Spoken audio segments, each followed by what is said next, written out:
महाभारत महाकाव्य के नायक है। वेद व्यास द्वारा रचित महाभारत कर्ण और पांडवों के जीवन पर केंद्रित है। जीवन अंतत विचारजनक है। कर्ण महाभारत के सर्वश्रेष्ठ धनुर्धारियों में से एक थे। कर्ण 5 पांडवों के सबसे बड़े छठे भाई थे। भगवान परशुराम ने स्वयं कर्ण की श्रेष्ठता को स्वीकार किया था। कर्ण की वास्तविक मां कुंती थी और कर्ण सहित सभी पांडवों के धर्मपिता महाराज पांडु थे। कर्ण के वास्तविक पिता भगवान सूर्य थे। कर्ण का जन्म पांडु और कुंती के विवाह के पहले हुआ था। कर्ण दुर्योधन का सबसे अच्छा मित्र था और महाभारत के युद्ध में वह अपने भाइयों के विरुद्ध लड़ा। कर्ण को एक आदर्श दानवीर माना जाता है क्योंकि कर्ण ने कभी भी किसी मांगने वाले को दान में कुछ भी देने से कभी भी मना नहीं किया, भले ही इसके परिणामस्वरूप उसके अपने ही प्राण संकट में क्यों न पड़ गए हों।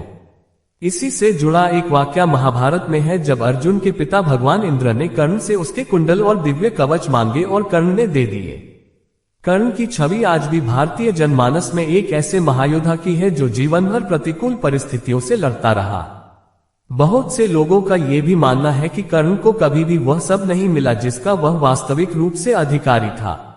तर्कसंगत रूप से कहा जाए तो हस्तिनापुर के सिंहासन का वास्तविक अधिकारी कर्ण ही था, क्योंकि वह कुरु राज परिवार से ही था और युधिष्ठिर और दुर्योधन से ज्येष्ठ था, लेकिन उसकी वास्तविक पहचान उसकी मृत्यु तक अज्ञात ही रही। कर्ण को एक दानवीर और महान योद्धा माना जाता है। उन्हें दानवीर और अंगराज कर्ण भी कहा जाता है। कर्ण का जन्म कुंती को मिले एक वरदान स्वरूप हुआ था। जब वह कुंवारी थी तब एक बार दुर्वासा ऋषि उनके पिता के महल में पधारे। तब कुंती ने पूरे 1 वर्ष तक ऋषि की बहुत अच्छे से सेवा की। कुंती के सेवा भाव से प्रसन्न होकर उन्होंने अपनी दिव्य दृष्टि से ये देख लिया कि पांडु से उसे संतान नहीं हो सकती और उसे ये वरदान दिया कि वह किसी भी देवता का स्मरण करके उनसे संतान उत्पन्न कर सकती है। एक दिन उत्सुकतावश कुंवारेपन में ही कुंती ने सूर्य देव का ध्यान किया। इससे सूर्य देव प्रकट हुए और उसकी नाभि को छूकर उसके गर्भ में प्रवेश किया और अपने पुत्र को वहां मंत्रों द्वारा स्थापित किया। कालांतर में कुंती के गर्भ से ऐसा बालक उत्पन्न हुआ जो तेज में सूर्य के ही समान था और वह कवच और कुंडल लेकर उत्पन्न हुआ था जो जन्म से ही उसके शरीर से चिपके हुए थे।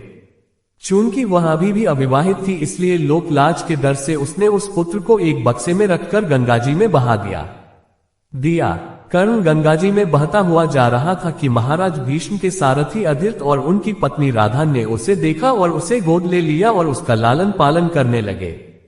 उन्होंने उसे वासुसेन नाम दिया। अपनी पालनकर्ता माता के नाम पर कर्ण को राधेय के नाम से भी जाना जाता है। अपने जन्म के रहस्योद्घाटन होने और अंत का राजा बनाए जाने के पश्चात भी कर्ण ने सदैव उन्हीं को अपना माता पिता माना और अपनी मृत्यु तक सभी पुत्र धर्मों को निभाया। अंत का राजा बनाए जाने के पश्चात कर्ण का एक नाम अंगराज भी हुआ। युवावस्था से ही कर्ण की रुचि अपने पिता अधीरथ के समान रथ चलाने की बजाय युद्धकला में अधिक थी। कर्ण और उसके पिता अधीरथ आचार्य द्रोण से मिले, जो उस समय युद्धकला के सर्वश्रेष्ठ आचार्यों में से एक थे। द्रोणाचार्य उस समय कुरु राजकुमारों को शिक्षा दिया करते थे। उन्होंने कर्ण को भी शिक्षा दी। अर्जुन से श्रेष्ठ बनने के लिए ही कर्ण ने अनुचित तरीके से ब्रह्मास्त्र अस्त्र की मांग की, किंतु द्रोण ने कर्ण की मंशा जानकर उससे फटकार लगाते हुए ब्रह्मास्त्र अस्त्र का ज्ञान देने से मना कर दिया। फिर कर्ण गुरु द्रोण को भला बुरा सुनाकर परशुराम से ब्रह्मास्त्र अस्त्र का ज्ञान प्राप्त करने चला गया। फिर कर्ण ने परशुराम से संपर्क किया, जो कि केवल ब्राह्मणों वर्ण को ही शिक्षा दिया करते थे, क्योंकि उनकी प्रतिज्ञा थी वो सिर्फ वेदों का ज्ञाता को ही शिक्षा देंगे। कर्ण ने स्वयं को ब्राह्मण वर्ण बताकर परशुराम से शिक्षा का आग्रह किया। परशुराम ने कर्ण का आग्रह स्वीकार किया और कर्ण को अपने समान ही युद्धकला और धनुर्विद्या में निष्णात किया। इस प्रकार कर्ण परशुराम का एक अत्यंत परिश्रमी और निपुण शिष्य बना। अगर आपको वीडियो पसंद आए तो कृपया मेरे चैनल को सब्सक्राइब करें। मैं आप सभी से हृदयपूर्वक अनुरोध करता हूं। कर्ण को उसके गुरु परशुराम और पृथ्वी माता से श्राप मिला था। इसके अतिरिक्त भी कर्ण को बहुत से श्राप मिले थे। कर्ण की शिक्षा अपने अंतिम चरण पर थी। एक दोपहर की बात है, गुरु परशुराम कर्ण की जंघा पर सिर रखकर विश्राम कर रहे थे। कुछ देर बाद कहीं से एक बिच्छू आया और उसकी दूसरी जंघा पर काटकर घाव बनाने लगा। गुरु का विश्राम भंग न हो इसलिए कर्ण बिच्छू को दूर न हटाकर उसके दंड को सहता रहा। कुछ देर में गुरुजी की निद्रा टूटी और उन्होंने देखा कि कर्ण की जांघ से बहुत रक्त बह रहा है। उन्होंने कहा कि केवल किसी क्षत्रिय में ही इतनी सहनशीलता हो सकती है कि वह बिच्छू दंड को सह ले, न कि किसी ब्राह्मण में। और परशुराम जी ने उसे मिथ्या भाषण के कारण श्राप दिया कि जब भी कर्ण को उनकी दी हुई शिक्षा की सर्वाधिक आवश्यकता होगी, उस दिन वह उसके काम नहीं आएगी।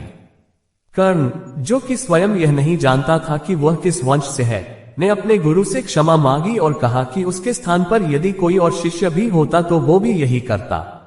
यद्यपि कर्ण को क्रोधवश श्राप देने पर उन्हें ग्लानि हुई, पर वे अपना श्राप वापस नहीं ले सकते थे। तब उन्होंने कर्ण को अपना विजय नामक धनुष प्रदान किया और उसे ये आशीर्वाद दिया कि उसे वह वस्तु मिलेगी जिसे वह सर्वाधिक चाहता है, अमित प्रसिद्धि। कुछ लोक कथाओं में माना जाता है कि बिच्छू के रूप में स्वयं इंद्र थे, जो उसकी वास्तविक क्षत्रिय पहचान को उजागर करना चाहते थे। परशुराम जी के आश्रम से जाने के पश्चात कर्ण कुछ समय तक भटकता रहा। इस दौरान वह शब्दभेदी विद्या सीख रहा था। अभ्यास के दौरान उसने एक गाय के बछड़े को कोई वन्य पशु समझ लिया और उस पर शब्दभेदी बाण चला दिया और बछड़ा मारा गया। तब उस गाय के स्वामी ब्राह्मण ने कर्ण को श्राप दिया कि जिस प्रकार उसने एक असहाय पशु को मारा है, वैसे ही एक दिन वह भी मारा जाएगा, जब वह सबसे अधिक असहाय होगा और जब उसका सारा ध्यान अपने शत्रु से कहीं अलग किसी और काम पर होगा।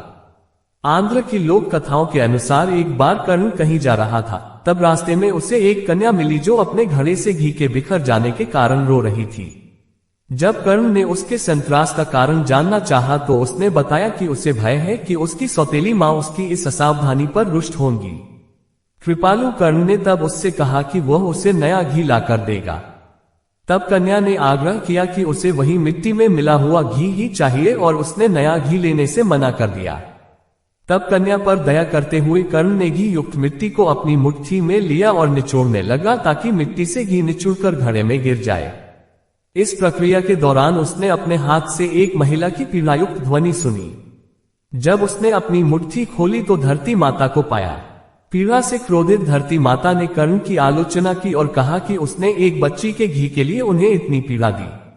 और तब धरती माता ने कर्ण को श्राप दिया कि एक दिन उसके जीवन के किसी निर्णायक युद्ध में वह भी उसके रथ के पहिए को वैसे ही पकड़ लेंगी जैसे उसने उन्हें अपनी मुट्ठी में पकड़ा है, जिससे वह उस युद्ध में अपने शत्रु के सामने असुरक्षित हो जाएगा।